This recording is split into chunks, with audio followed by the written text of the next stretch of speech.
جو لوگ اللہ پر ایمان لائیں، کہیں کہ ہمارا رب اللہ ہے، پھر اس پر جم جائیں، ان پر فرشتوں کا نزول ہوتا ہے، نہ کوئی غم کرو نہ خوف، خوشیاں مناؤ جنت کی جس کا تم سے وعدہ کیا گیا تھا۔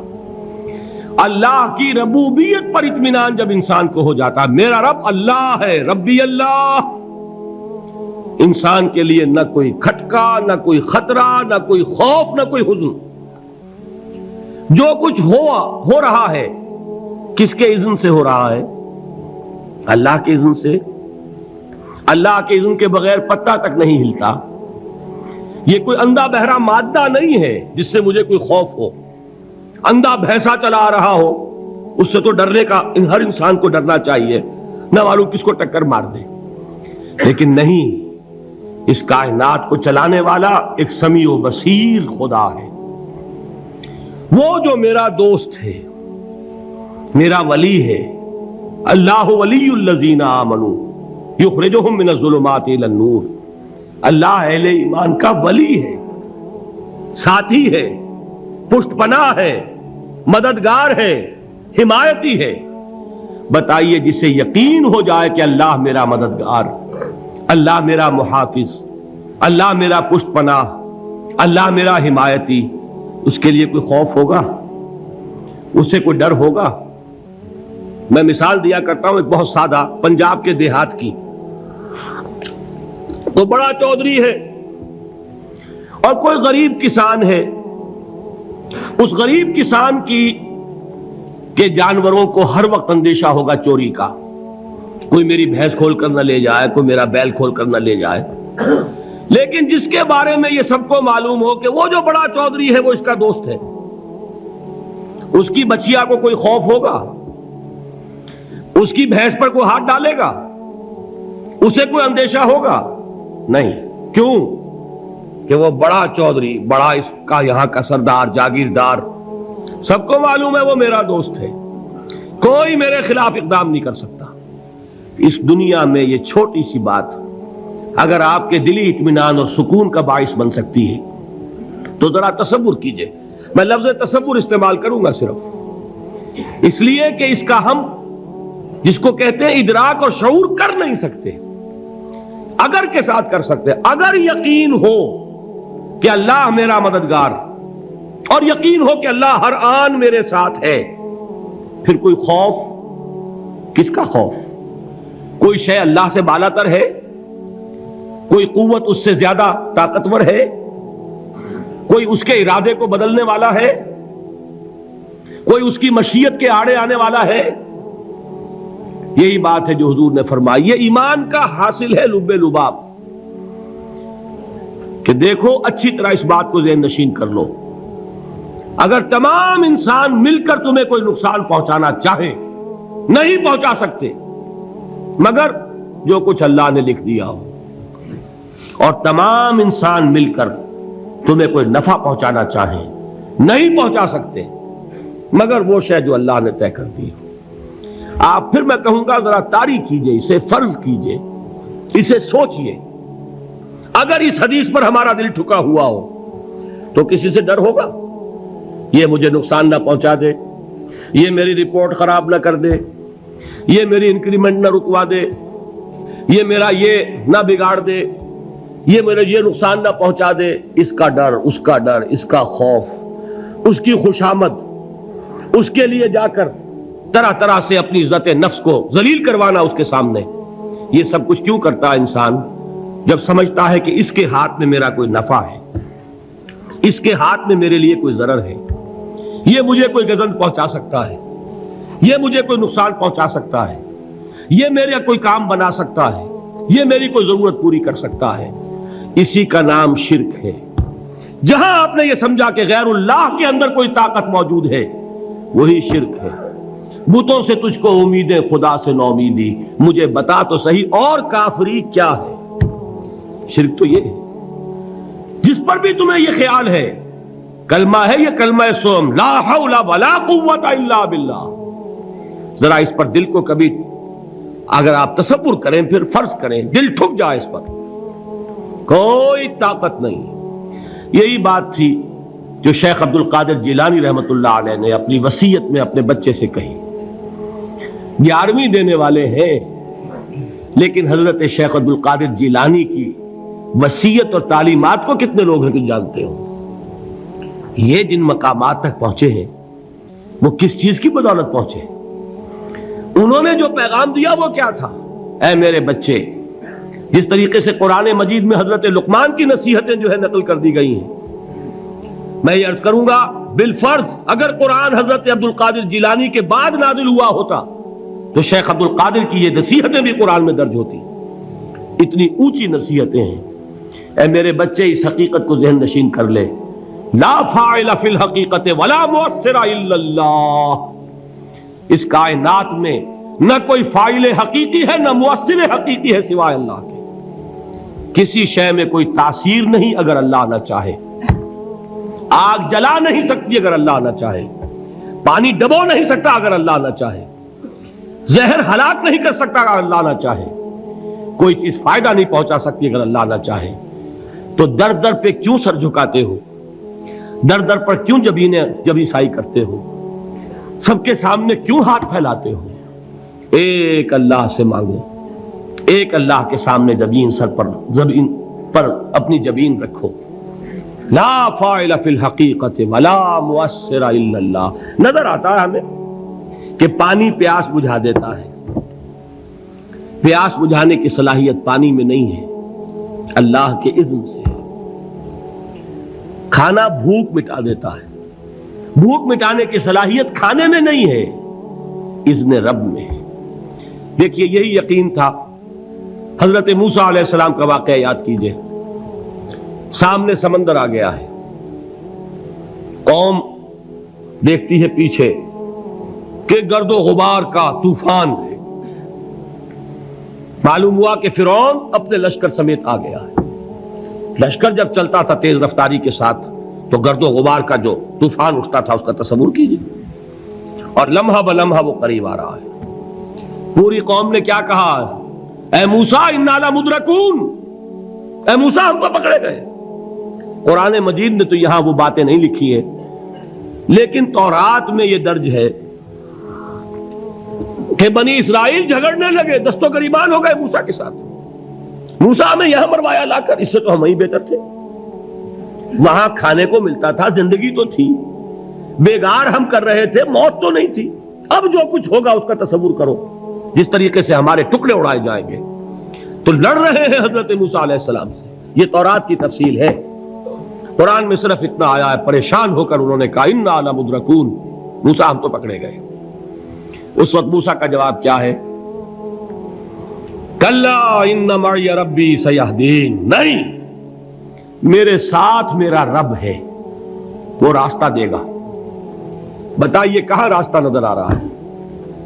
یہ ہے ایمان بالغیب. راستہ نظر نہ آئے تب اللہ پر یقین ایمان ہے. جیب میں پیسے ہوں اور تب دل کو اطمینان ہے تو ایمان کس پر ہوا؟ پیسے پر، اللہ پر نہیں. جب وسائل و ذرائع نہ ہو اور پھر یقین ہو کہ اللہ مسبب الاسباب ہے، وہ اسباب کا پابند نہیں ہے، وہ اسباب کا محتاج نہیں ہے، اسباب اس کے محتاج ہیں. اگر یہ یقین ہے تو اللہ پر ایمان ہے. یہ نہیں ہے تو تمہارا ایمان اسباب پر ہے، وسائل پر ہے، ذرائع پر ہے، مادیات پر ہے، اللہ پر نہیں. اس وقت کہاں راستہ تھا؟ کوئی راستہ تھا؟ سمندر ہے اور ادھر سے لشکر آ گیا ہے. کلا ان معی ربی سیہدین. اب دیکھیے ایمان کہہ دینا آسان ہے، ہوا معکم اینما کنتم، جہاں کہیں بھی تم ہوتے ہو اللہ تمہارے ساتھ ہوتا ہے. لیکن اس کا یقین قائم ہو جائے تو زمین و آسمان کا فرق واقع ہو جائے. یہی بات ہوئی حضور کے ساتھ. غار ہے، چھپے ہوئے ہیں محمد الرسول اللہ اور آپ کے وہ یار غار ابو بکر صدیق رضی اللہ تعالی عنہ. اقبال نے حضرت ابو بکر کی شان میں چند اشعار کہے صرف، لیکن واقعہ یہ ہے کہ بھاری بھاری نظموں پر اور قصیدوں پر بھاری ہے.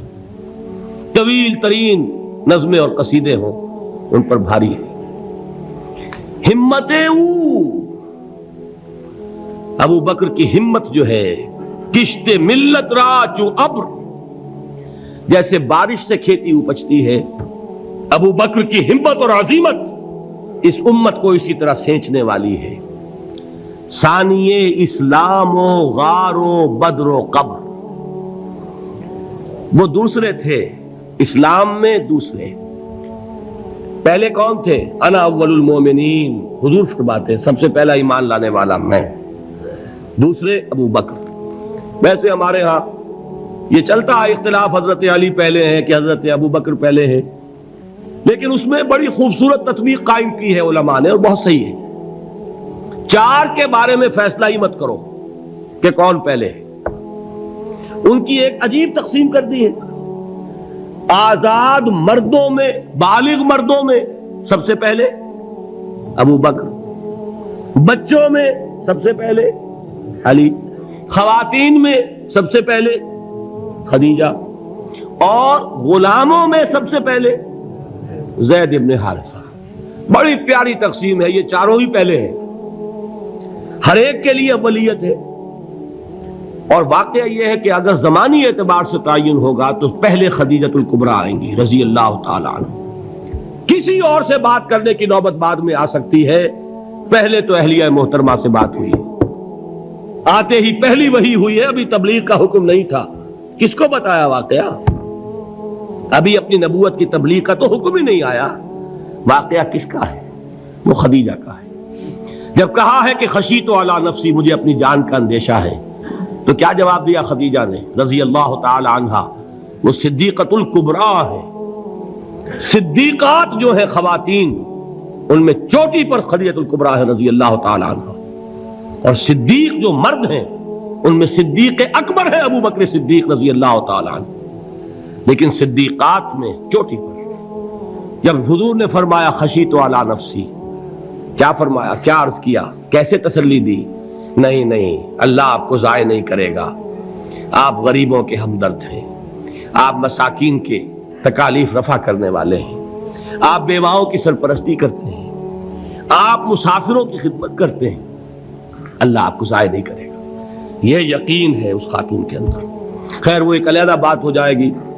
میرے دل پر حضرت خدیجہ رضی اللہ تعالی عنہ کی شخصیت کا بڑا گہرا نقش ہے، جو وہ کوئی اور ہی وقت اور موقع ہوا تو بیان ہوگا۔ بہرحال اقبال نے ایک مصرے میں جو چار اولیتیں جمع کر دی ہیں، ہمتیں او کشت امت را چو ابر، ثانی اسلام و غار و بدر و قبر۔ اسلام میں حضور کے بعد پہلے کون؟ ابو بکر۔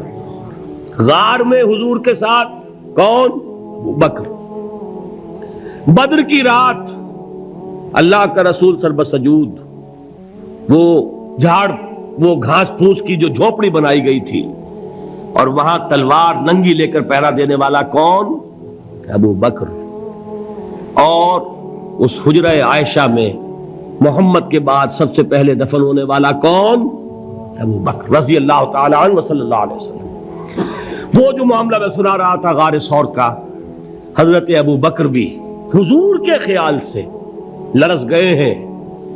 آپ کو یاد ہوگا کہ جا کر پہلے تمام جتنے سوراخ تھے انہیں بند کیا ہے، ایک سوراخ رہ گیا تھا جس کو بند کرنے کے لیے کوئی کپڑا نہیں تھا، وہاں اپنی ایڑی رکھی ہے، تب کہا ہے حضور سے تشریف لائیے، اور اپنے زانو پر حضور کو لٹایا ہے، اور وہاں کسی موذی جانور نے کاٹا ہے، حضور کی آنکھ لگ گئی تھی، اس وقت اس بل کے اندر جو بھی بچھو ہے کیا ہے واللہ عالم، اس نے کاٹا ہے، اس کی تکلیف کی وجہ سے ابو بکر کی آنکھوں سے آنسو ٹپک گئے، حضور کے چہرے مبارک پر پڑے ہیں، تو حضور جاگے ہیں، معاملہ کیا ہے؟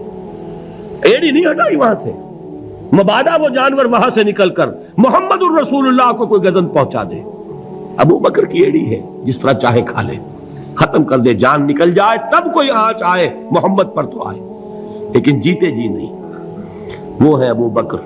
حضور کے خیال سے اس وقت حضور نے پھر اپنا لعاب دہن لگایا ہے، اور اس سے پھر آپ کی تکلیف ختم ہوئی۔ جیسے خیبر میں حضرت علی کی آنکھ دکھ رہی تھی، اس کو جو شفا حاصل ہوئی ہے وہ بھی حضور کے لعاب دہن سے ہوئی۔ تو بہرحال اس وقت انہوں نے کہا ہے کہ اے نبی یا رسول اللہ، اگر اس وقت ان میں سے کسی نے غیر ارادی طور پر بھی اپنے قدموں کی طرف جھانک لیا تو پکڑے جائیں گے۔ کیا جواب تھا اللہ کے رسول کا؟ لا تحزن ان اللہ معنا، اللہ ہمارے ساتھ ہے، کیوں گھبراتے ہو ابو بکر؟ یہ ہے ایمان باللہ، میرا مالک اللہ، میرا رازق اللہ، میرا محافظ اللہ، میرا مددگار اللہ، میرا پشت پناہ اللہ، میرا دوست اللہ۔ یہ دوستی ہے اللہ کی جو لب لباب ہے، حاصل ہے ایمان کا، اسی کا نام ولایت ہے۔ اولیاء اللہ کے سروں پر سینگ نہیں ہوتے، جس کے دل میں ایمان راسخ ہو چکا ہو وہی اللہ کا ولی ہے، جسے اللہ پر یقین ہو چکا ہے وہی اللہ کا ولی ہے، جسے یقین ہے اللہ میرے ساتھ ہے، میرا مددگار، میرا پشت پناہ، میرا ساتھی، میرا دوست، میرا محبوب، میرا محب۔ اللہ اہل ایمان سے محبت کرتا ہے۔ واللہ یحب الصادقین، ان اللہ یحب الذین یقاتلون فی سبیلہ صفا کانہم بنیان مرصوص۔ اللہ محبت کرنے والا، اہل ایمان محبوب، اور اہل ایمان محبت کرنے والے اللہ محبوب۔ والذین آمنوا اشد حبا للہ۔ آپ تصور کیجئے جسے یہ رشتہ ایمان یا رشتہ ولایت حاصل ہو جائے، الا ان اولیاء اللہ لا خوف علیہم ولا هم یحزنون، آگاہ ہو جاؤ، اللہ کے دوستوں کے لیے نہ کوئی خوف ہے نہ کوئی حزن ہے۔